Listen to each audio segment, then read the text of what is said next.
नमस्ते साथियों, एक बार फिर से स्वागत है आपका आपके अपने यूट्यूब चैनल बाबू जोशी नौलखी में। साथियों, आज की इस वीडियो में हम बात करने वाले हैं कि आखिर लंपी स्किन डिजीज कितना लंबा चलता है।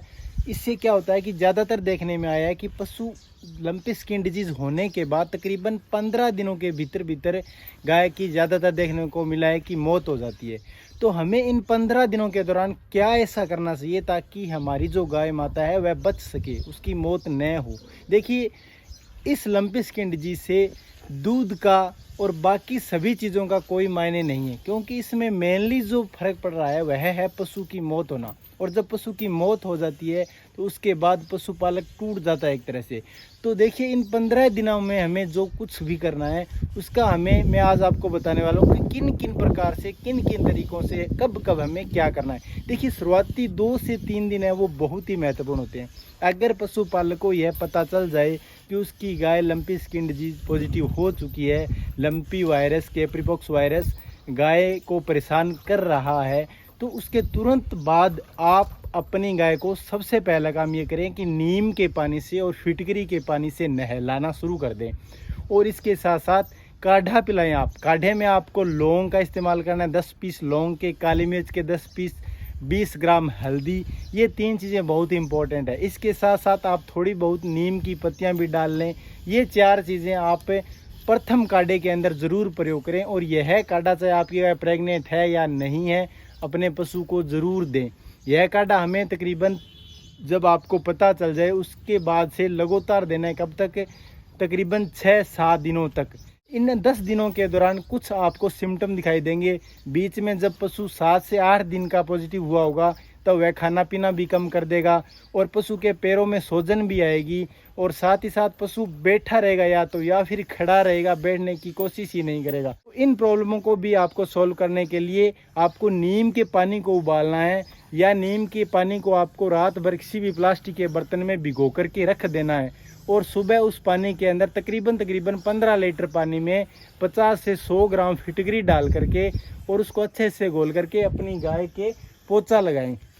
इससे क्या होगा कि जो भी गांठें बनी है, जो भी चकते बने हैं पशु के शरीर पर, उन चकतों को, उन घावों को पशु क्या करेगा, फिटकरी और नीम का पानी है ना, उससे आराम मिलेगा पशु को।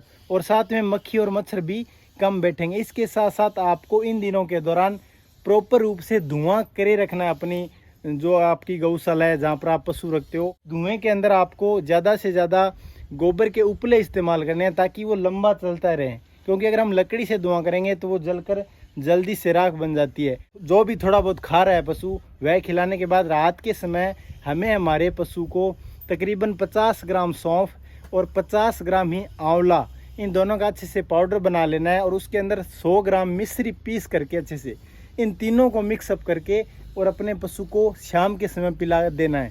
सुबह हमें वापस से काढ़ा पिलाना है और फिर शाम के समय यानी तकरीबन 4 से 5 बजे वह काढ़ा दोबारा पिलाना है हमें। ये 2 समय काढ़ा ज़रूर पिलाएं। और रात के समय आप जो मिश्री वाला मिश्रण मैंने बताया वह यूज़ करें। इससे आपका पशु बहुत जल्द ठीक हो जाएगा। और अगर आपका पशु बैठ गया है या आपका पशु खड़ा रह रहा है, अगर आपका पशु बैठ गया है और खड़ा नहीं हो पा रहा है, तो उसे भी आप नीम के पानी से और फिटकरी से नहलाते रहें लगातार।